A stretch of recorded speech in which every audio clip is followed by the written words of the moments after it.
दूसरे की कहानियां जानने में। अगर किसी की बात शुरू हो जाए ना पड़ोसी की, तो हमें नींद भी आ रही होती है तो भी भाग जाती है। और कथा सुनने की बात आए तो धीरे धीरे थोड़ी मीठी मीठी कान में आवाज जाती है तो झपकी लग जाती है। एयर कंडीशन हॉल है, पता ही नहीं चलता, बोले थोड़ी सी झपकी ले लो। और किसी दूसरे की बात शुरू हो जाए तो सब कुछ भाग जाता है और ना जाने कितनी पुरानी बात निकाल निकाल करके हम कहने लगते हैं। किसी शायर ने बड़ी सुंदर सी बात कही, मसरूफ हैं यहां लोग एक दूसरे की कहानियां जानने में, इतनी शिद्दत से अगर खुद को पढ़ते तो खुदा होते। हम क्यों देखते हैं परदोष? पराया दोष नहीं देखना चाहिए, अपने अंदर का दोष निकालो। हमारे अंदर क्या कमी है? क्या हम सही दिशा में जा रहे हैं? क्या जिस दिशा पर हम जिस पथ पर चल रहे हैं उसका मोड़ कहां जाकर के खत्म होता है, उसका अंत कहां जाकर के खत्म होता है? क्या वो दिशा ठीक है? सच्चे संत सदगुरु की तलाश हो। आप हमें गुरु मिल गए महाराज, हम आपसे कुछ पूछना चाहते हैं, हमारा कल्याण कैसे हो? सूर्य जी ने कहा, भैया कल्याण करने वाला तो केवल एक ही ग्रंथ है, वो है भागवत महापुराण। लघुन्यनया निजातानि गौरवेण इदं महत् तदा ऋषि गणा सर्वे विस्मयं परमं ययो। क्योंकि ये भागवत महापुराण है। ब्रह्मा जी ने सारे साधनों को एक पलड़े पर तोला और भागवत को भी तोला। भागवत की इतनी गरिमा, भागवत की इतनी महिमा कि अंत में भागवत का ही पलड़ा भारी रहा। इसी भागवत की कथा को ध्यान से सुनिएगा। ब्रह्मा जी ने अपने बेटा नारद जी को सुनाया और सनकादिकों ने भी ये कथा नारद बाबा को सुनाई। पर भैया नारद जी तो एक जगह बैठ ही नहीं सकते। जिसका नाम है नारद, क्या नाम है? जो एक जगह नहीं बैठे उसका नाम? बहुत सारे लोगों की आदत होती है ना, 2 मिनट यहां बैठे 2 मिनट वहां बैठे। वो नारद मुनि के पदचिन्हों पर चल रहे हैं। नारद, जिसकी बात कभी रद्द ही ना हो, उसका नाम। और नारम ज्ञानम ददाति, जो सबको ज्ञान देता है, उसका नाम है आइष्तरस्य नारदस्य। जो बैठ नहीं सकता, जो टिक नहीं सकता, उसने 7 दिन तक बैठ करके कैसे कथा सुन ली, जरा बताइए। तो भैया एक दिन की बात, एकदा ही विशालायाम चत्वार ऋषयोमरः सत्संगारथम समायाता ददृशुस्तत्वनारदम्। एक दिन की बात है, विशालापुरी में बद्रीनाथ धाम, बद्रीनाथ धाम के अंदर नारद जी ने सनकादिकों को देखा। ये ब्रह्मा जी के 4 बेटा हैं, सनक, सनंदन, सनातन, सनत कुमार। जल्दी जल्दी में यदि नाम लोगे तो नाम लिया ही नहीं जाएगा। सनक, सनंदन, सनातन, सनत कुमार की जगह निकलेगा सन सनन सन साए साए। 4 बेटे हैं ब्रह्मा जी के, मानस। नारद जी ने देखा सामने सनकादिकों को। अब नारद जी पता है क्या, बीड़ा बजाने वाले हैं, हरि गुण गाने वाले हैं, हर समय आनंद में ही रहते हैं। अब बहुत सारे लोग ऐसे हंसमुख होते हैं जिनके आने से रौनक लग जाती है, जिनके यदि वे आ जाएं तो महफिल यदि सुनी हो तो उसके अंदर एक नवीनता आ जाती है। और बहुत सारे ऐसे मनहूस होते हैं जो वायदे में आ जाएं तो रौनक भी लगती है तो वो भी खत्म हो जाती है। तो फिर लगता है अरे भैया ये और ऐसे समय पर क्यों आ गए। लेकिन नारद बाबा जो हर समय प्रसन्न रहता है, हर समय मुस्कुराता रहता है, आज जब वही डिप्रेशन में है, आज जब वही तनाव में है, तो फिर संसार के लोगों का क्या होगा। नारद जी को देखते ही सनकादिकों ने कहा, कथम ब्रह्मन् दीन मुखा कुतश्चिंता तरो भवान त्वरितम गम्यते कुत्र कुतश्चा गमनम तव। भो ब्रह्म कथम दीन मुखा भवान, आप क्यों उदास हैं? आपकी उदासी का कारण क्या है? त्वरितम गम्यते, आप कहां से पधार रहे हैं? कुतश्चा गमनम, कहां जाएंगे? आपका मुखमंडल न उचितम बद कारणम गतवित्तो यथा जनः। ऐसा लगता है मानो आपका सारा धन किसी ने चुरा लिया हो। आप इतने उदास क्यों हैं? नारद जी ने कहा, भैया मैं क्या बताऊं अपनी उदासी का कारण। मैंने सारी दुनिया के अंदर, पूरे ब्रह्मांड के अंदर सबसे ज्यादा पृथ्वी को श्रेष्ठ माना। किसको श्रेष्ठ माना? मृत्यु लोक पृथ्वी को, जिस पर हम और आप रहते हैं। तो मैं पृथ्वी पर आया और इस धरती पर आकर के मैं पता है कहां कहां गया? हरिक्षेत्रम कुरुक्षेत्रम, मैं हरिद्वार गया। आजकल भी लोग हरिद्वार खूब जा रहे हैं गंगा जी नहाने। हरिक्षेत्र गया, कुरुक्षेत्र गया, श्रीरंगम गया, रामेश्वरम गया, गंगा गया, गया गया, काशी गया, लेकिन ना मनस संतोष कारकम, मेरे मन को संतोष नहीं मिला। बोले क्यों? बोले महाराज मैंने सबसे पहले पता है क्या देखा? सबसे पहले मैंने सोचा चलो संतों को देख लिया जाए। पर भैया संत भी पाखंड परायण होते जा रहे हैं, ध्यान दीजिएगा। संत के वेश में कोई पाखंडी है तो वो संत नहीं है। संत कभी पाखंडी नहीं हो सकता। संत का वेश किसी पाखंडी ने बना लिया और आप भ्रमित होकर के उसे संत मान लेते हैं, तो इसमें आपकी गलती है। संत की परिभाषा एक अलग है। संत की व्यवस्था, संत की रूपरेखा, आजकल हम संतों का वेश बनाते हैं और ऐसे ऐसे दुष्कर्म करते हैं कि लोग भी पता नहीं क्या क्या कहते हैं। इसलिए ध्यान दीजिए, कहीं हम गलत रास्ते पर तो नहीं जा रहे, कहीं ऐसा तो नहीं जहां दुनिया भाग रही है, जिधर दुनिया दौड़ रही है हम भी उन्हीं के पीछे दौड़ रहे हैं भेड़ चाल की तरह। क्या वो ठीक जगह है जहां आप जा रहे हैं? इसलिए बड़ी गंभीरता के साथ चिंतन करिए इस बात पर कि संत कौन है। संत कभी पाखंडी नहीं हो सकता, और पाखंडी यदि संत है आपने उस पर विश्वास कर लिया तो आपकी गलती है। संतों को कलंकित करने वाले ऐसे दुष्ट लोग, संतों के ऊपर दोषारोपण करने वाले ऐसे अविवेकी लोग, ऐसे लोगों को कभी समाज में सम्मान नहीं मिलना चाहिए। और हम लोग क्या करते हैं, कभी कभी भावुकता में आकर के, अज्ञानता में ना जाने कभी किसी को ही संत बना देते हैं जिसके पास कुछ भी नहीं है। याद रखिए संत कभी आडंबरी नहीं होता। याद रखिए संत कभी पाखंडी नहीं होता। नारद जी ने कहा मैंने संतों को देखा महाराज, संतों के वेश में बड़े बड़े दुष्ट घूम रहे हैं। ये महल किसके हैं, चौबारे किसके हैं? तो आवाज आती है त्यागी जी के। अरे जब त्यागी हो गए तो महल चौबारे काय बात के? ये हल्ला कहां हो रहा है? बोले मौनी बाबा के यहां। जब मौनी हो गए तो हल्ला किस बात का? परिभाषाएं बदल गई। संतों को देखा महाराज, संतों के बाद मैंने गृहस्थियों को देखा। नारद जी ने कहा और गृहस्थी तो भैया तरुणी प्रभुता गे शालको बुद्धिदायक। घर में माता पिता का सम्मान तब तक होता है जब तक तिजोरी की चाबी हाथ नहीं लगे। जय श्री राधे। और जहां सर्वाधिकार मिला बोले जाओ पिताजी तीर्थ यात्रा करने, माताजी जाओ आप भी गंगा नहाओ। कई जगह तो मैंने देखा है, अन्यथा मत लीजिएगा, घर के अंदर माता पिता तो बेचारे बीमार पड़े और आप गंगा जी जा रहे हैं स्नान करने, आप यमुना जी जा रहे हैं स्नान करने। आपके जो घर के तीर्थ हैं माता पिता, आपने उनको छोड़ दिया और आप गंगा स्नान करने जा रहे हैं। कभी भी आपको गंगा नहाने से फल नहीं मिल सकता।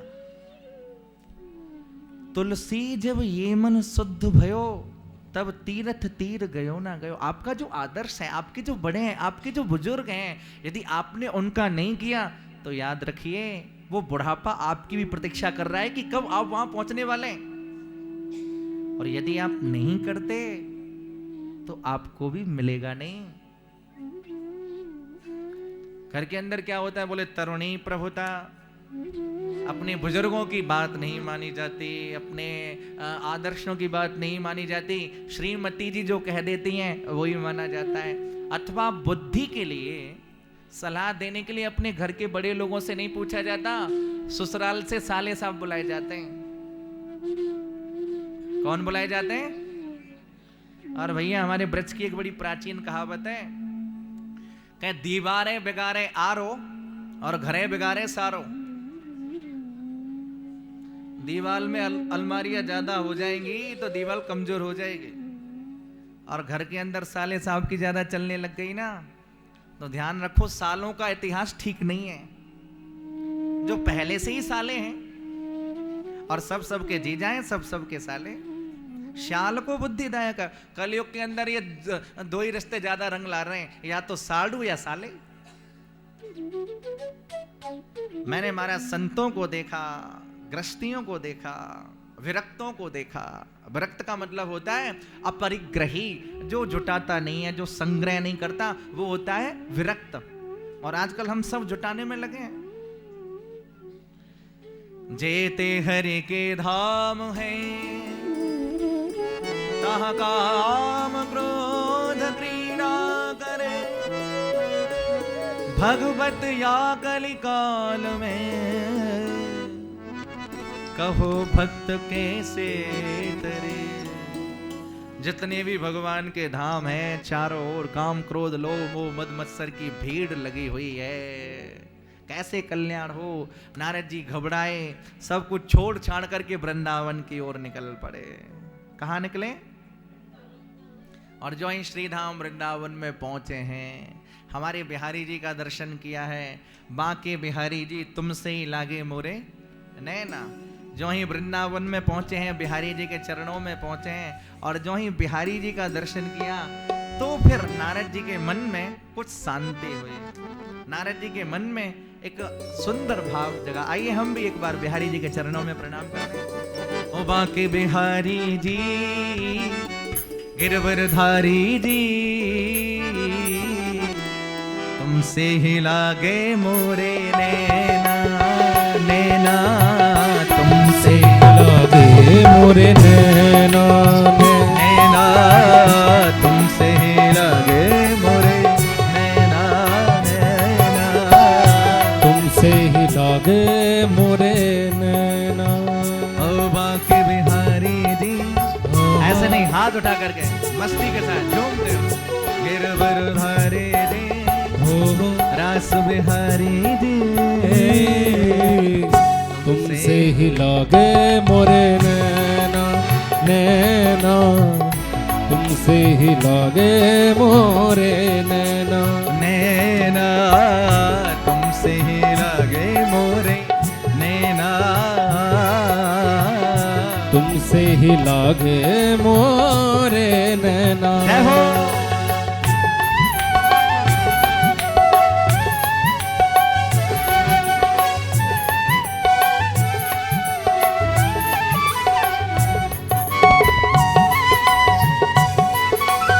बांके बिहारी लाल की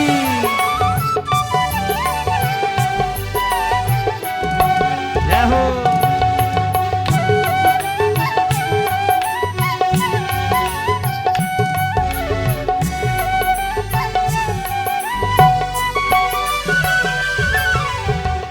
अपना पराया कोई काम न आया, अपना पराया कोई काम न आया। बिहारी जी के चरणों का ध्यान करिए, श्रीधाम वृंदावन का ध्यान करिए, और बिहारी जी के चरणों का ध्यान करते हुए आनंद लीजिए। अपना पराया कोई काम न आया, अपना पराया कोई काम न आया। तुम ही से मैंने नेहा लगाया, तुम ही से मैंने नेह लगाया, तुम ही से मैंने नेहा लगाया, तुम ही से मैंने नेह लगाया।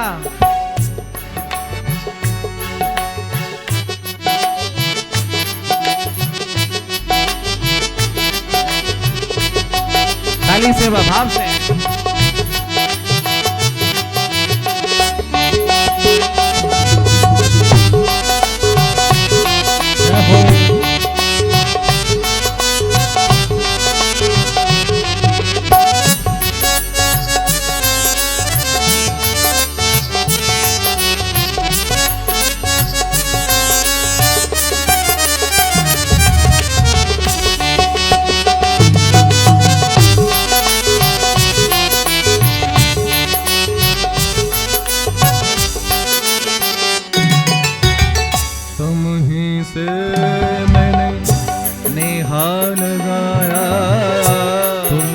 से मैंने नेह लगा। रमण बिहारी जी गाइए, रमण बिहारी जी गाइए, रमण रास बिहारी जी, रास बिहारी, ओ मदन मुरारी जी, ओ मदन मुरारी जी,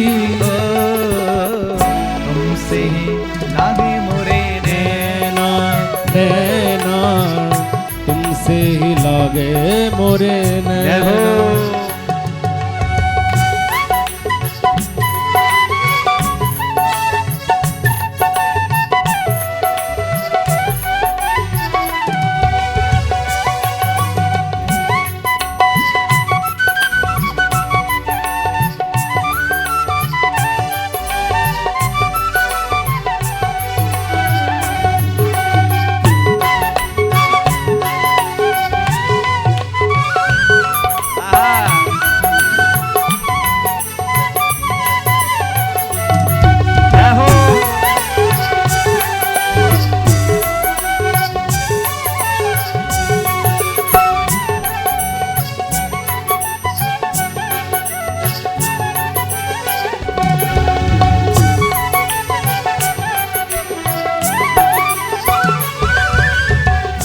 जग से नाता मैंने तोड़ लिया है, इस जग से नाता मैंने तोड़ लिया।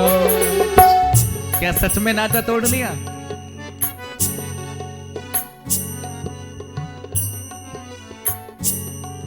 जो कह रहे हो क्या सच में वो हो रहा है? और आज ही कोई नया नहीं कह रहे हैं, कितने जन्मों से, कितने दिनों से हम यही तो कहते आ रहे हैं कि बिहारी जी आप हमारे हैं और हम आपके हैं, पर कभी बिहारी जी ने कृपा तो नहीं की। कभी उन्होंने अपनी अनुभूति, अपना अनुभव हमें तो नहीं दिखाया। ऐसा क्यों? क्योंकि केवल ये बात कही जा रही है, केवल ये बात होठ से कही जा रही है। भैया आकुलता के साथ और व्याकुलता के साथ यदि आपका भाव होगा तो आपके भाव में देरी हो सकती है, बिहारी जी को प्रकट होने में देरी नहीं है। इसलिए गाइए, अपने हृदय के भाव को समेटते हुए भाव के साथ आनंद लीजिए।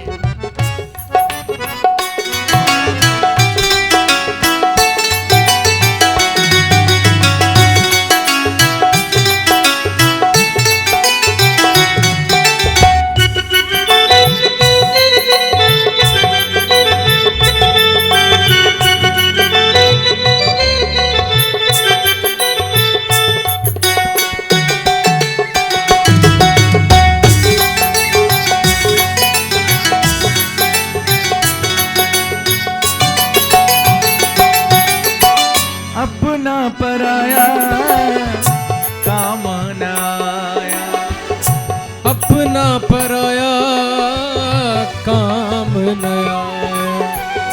तुम ही से मैंने नेहा लगाया, तुम ही से मैंने नेह लगाया। छैल बिहारी जी, रमण बिहारी जी, ओहो रसिक बिहारी जी, तुमसे ही लागे मोरे नैना नैना, तुमसे ही लागे मोरे नैना। बलिहार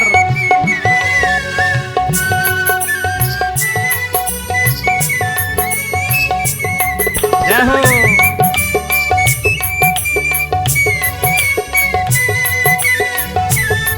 कन्हैया लाल की।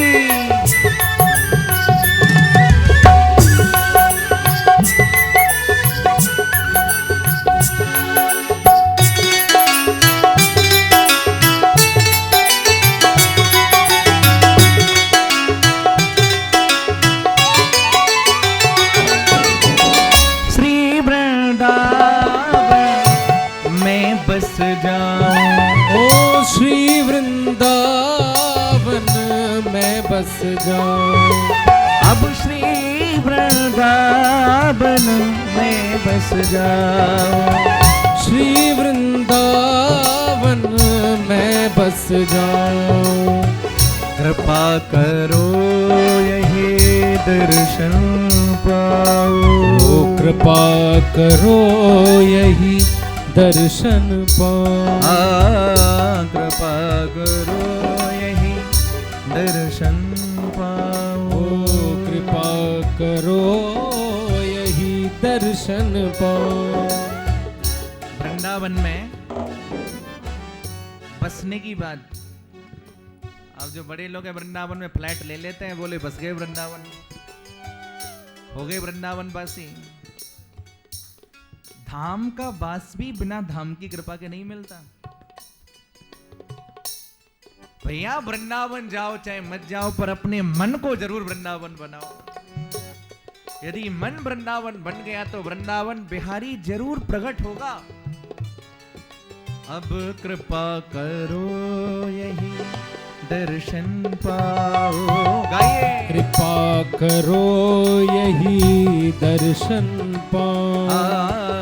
कृपा करो यही दर्शन पाओ। कृपा करो यही दर्शन पाओ। छेलो बिहारी जी, आहा रास बिहारी जी, ओहो मदन मुरारी जी। तुमसे ही लागे मोरे नैना, नैना तुमसे ही लागे मोरे नैना। नैना नैना लगे, नैना नैना लगे, नैना नैना लगे, नैना नैना नैना नैना लगे, नैना नैना लगे, नैना नैना लगे, नैना नैना नैना रे लगे रे लगे नैना। तुमसे ही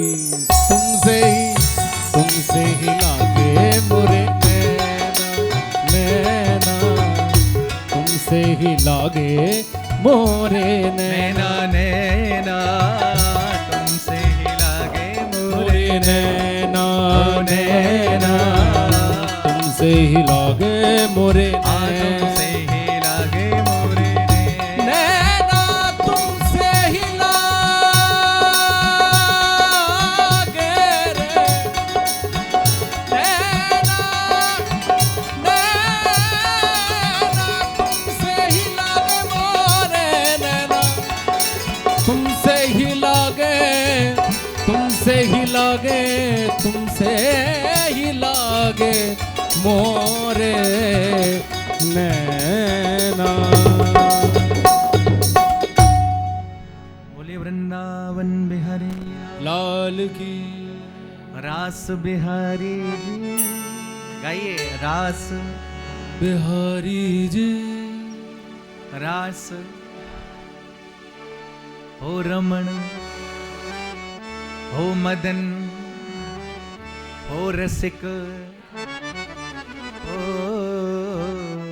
तुमसे ही नैना,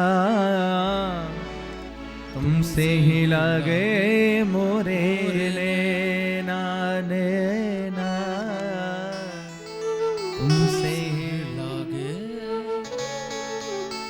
बोले वृंदावन बिहारी लाल की श्री रास बिहारी सरकार कार की, की जय, श्री बांके बिहारी लाल की जय। जय जय श्री राधे, जय जय श्री राधे, जय जय। श्री राधे। नारद बाबा वृंदावन में पहुंचे और वृंदावन में पहुंच करके नारद जी ने क्या देखा? वृंदावन में जाकर के नारद जी ने क्या देखा?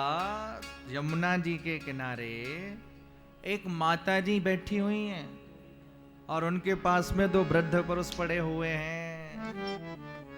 प्रेम से कहिए राधे राधे, सब कहिए राधे राधे। और वहां जाकर के नारद जी उनके पास जाना चाहते हैं। उन्होंने नारद जी को आवाज लगाई, बाबा जी जरा 2 मिनट रुक जाइए। भू भू साधु क्षणं तिष्ठ मच्चिंतामपि नाशय। जरा रुकिए, क्षण भर रुक जाइए, आपके रुकने से मेरी सारी चिंता दूर हो जाएगी। कहिए माता जी आपका नाम गाम पता ठिकाना। बोले बाबा जी मैं भक्ति हूं। कौन हूं? मेरा नाम भक्ति है। मैं दक्षिण भारत में पैदा हुई, महाराष्ट्र में मुझे सम्मान मिला, लेकिन गुजरात में मुझे बहुत पीटा। गुर्जरे जीर्णताम गता। आजकल गुजरातियों के सामने आप ये बात कह दो तो नाराज हो जाते हैं। बोले महाराज गुजरात में तो भक्ति का खूब प्रचार है, आप कहते हो गुजरातियों ने बहुत पीटा। पहले गुजरात में बड़ा ढोंग और पाखंड था। जब से नरसिंह मेहता आदि भक्त हुए तब से गुजरात के अंदर भक्ति का प्रचार हुआ। बोले गुजरात में मुझे बहुत पीटा महाराज, और मैं सब कुछ छोड़ छाड़ करके वृंदावन आ गई। लेकिन वृंदावन में आकर के पता है क्या हुआ? मैं तो नव यौवन हो गई, मैं तो जवान हो गई, पर मेरे जो बेटा है ना ज्ञान वैराग्य दोनों बूढ़े हो गए। अच्छा, आप जहां भी देखेंगे ना आपको भक्ति जवान मिलेगी, कोई ज्ञानी आपको मिले नहीं मिले। लोगों के पास ज्ञान का अभाव भी हो जाता है, लोग बैरागी भी नहीं होते, पर भक्ति वाले जरूर होते हैं। जहां भी देखोगे तो 60-70 साल के कोई ओल्ड मैन भी भक्ति में नाचते हुए नजर आएंगे। वैसे चाहे घुटनों में कितना भी दर्द हो रहा हो, और जब ठाकुर जी का कोई भजन कीर्तन आएगा तो हम उमंग में उत्साह में नाचते हुए नजर आएंगे। ये भक्ति का स्वरूप है। चाहे हम कितने भी बीमार हो, चाहे कितने भी परेशान हो, पर जहां कथा हो रही होगी, जहां सत्संग हो रहा होगा, वहां हम दौड़ते हुए नजर आएंगे। आज भी प्रातःकाल कलश यात्रा में, शोभा यात्रा में कैसा देख रहे थे, खूब गर्मी पड़ रही थी, पर फिर भी हम लोग खूब आनंद ले रहे थे। गर्मी अपने रंग पे थी और प्रेमी अपने रंग पे थे। ये भक्ति का स्वरूप है। बोले महाराज भक्ति वहां जवान है पर ज्ञान वैराग्य वृद्ध है। नारद जी से कहा महाराज होता तो ऐसा है कि ज्ञान वैराग्य है पुत्र, अब ज्ञान वैराग्य हो जवान और भक्ति हो वृद्ध, लेकिन उल्टा हो गया, माता है जवान और पुत्र है वृद्ध। और भैया कोई भी माता अपना कष्ट सहन कर सकती है, अपने बच्चों का नहीं कर सकती। यदि मेरे बच्चे ऐसे ही रहे नारद जी तो इदम स्थानम परित्यज्य विदेशम गम्यते मया, मैं छोड़ जाऊंगी वृंदावन। और पता है क्या कहती है? विदेश भाग जाऊंगी। आजकल के कथावाचक भी विदेश बहुत भाग रहे हैं। प्रेम से कहिए राधे राधे राधे। इसीलिए भाग रहे हैं, भक्ति उनके अंदर बैठ करके जा रही है। नारद जी ने कहा अरे देवी जी कहीं जाने की जरूरत नहीं है, आप तो भारत के अंदर हैं, वृंदावन के अंदर हैं, आपके ज्ञान वैराग्य की जागृति मैं करता हूं। नारद जी ने खूब जगाया ज्ञान वैराग्य को, पर भैया जगे नहीं। भागवत में लिखा है वेद वेदांत घोषश्च गीता पाठैर मुहुर्मुहु, वेदों का पाठ कराया, गीता जी का भी पाठ कराया, फिर भी ज्ञान वैराग्य नहीं जगे। आकाशवाणी हुई, यदि आप ज्ञान वैराग्य की जागृति चाहते हैं नारद जी तो एक काम करिए, सत्कर्म करिए। क्या करिए? सत्कर्म। ध्यान से सुनिएगा।